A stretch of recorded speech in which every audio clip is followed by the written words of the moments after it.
let's talk about the X-Corp concept. Ito po yung nasasalamin yung kapalaran natin. Aminin man natin o sa hindi, talagang ito po yung konsepto ng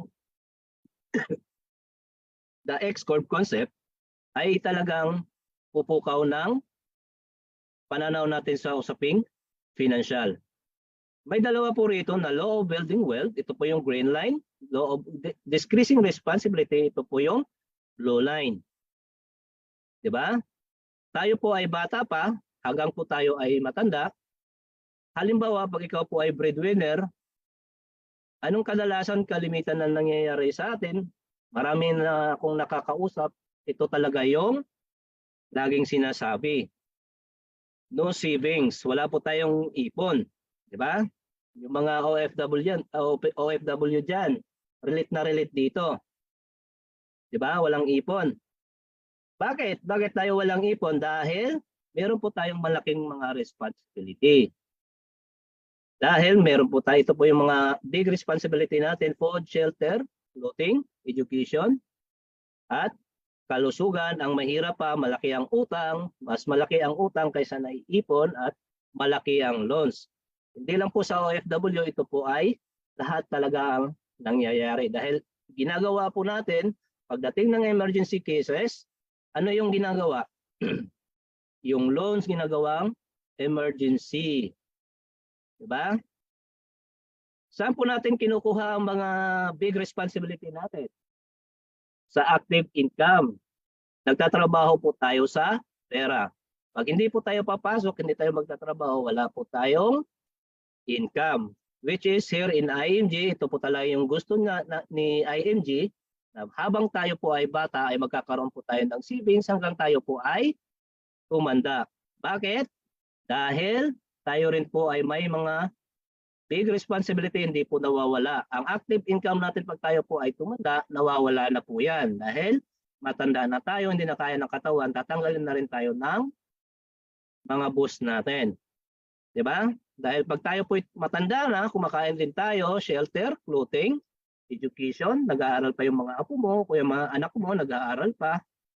Yung kalusugan natin, dito po lumalabas yung mga arthritis, kung ano pa yung mga sakit ng katawan natin. Di ba? At saka, dapat dyan wala na tayong utang dahil limited na yung magpapalon sa'yo dahil may edad ka na at saka retired ka na. Which is in here ay IMG, dahil na-educate ka ni IMG, alam nyo po ang kagandahan, na tutuklasan mo po ang passive income. How money work for you. Halimbawa, ang buhay ay may dalawang tanong.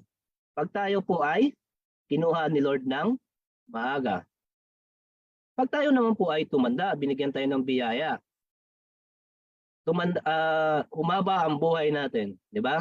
Pag tayo naman po ay kinuha ni Lord ng maaga at may pamilya po tayo, lalo-lalo na sa mga breadwinner, ikaw yung money manager ng family, ikaw yung nagpo-provide ng pera, ng income para sa pamilya, at sa mayroong kang 3 anak, diba? Paano po ang buhay nila? Yan po ang gamit ng life insurance. Diba? Napakahalaga po ang life insurance, which is ako hindi ko rin talaga alam. Kahit ako noon, nung hindi pa ako nagiging member ni IMG, malaking pasasalamat ko talaga kay IMG kung bakit ako napunta rito. At saka hindi na ako mawawala rito dahil alam niyo po kung bakit. Hindi ko pala alam na habang nagtatrabaho ako, ako yung nagpo-provide sa mga anak ko. Pag nawala ako, kawawa sila. Diba?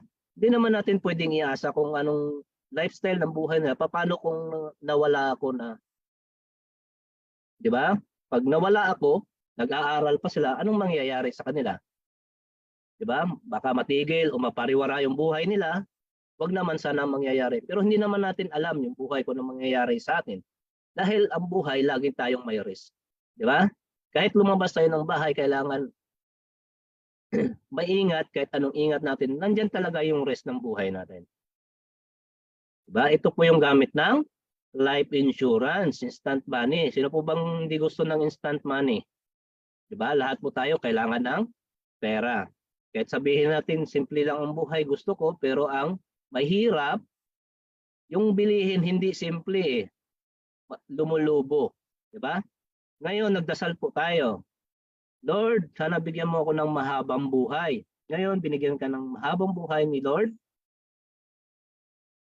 Anong mangyayari pag wala tayong passive income o living on interest o wala tayong investment, wala tayong naiipon?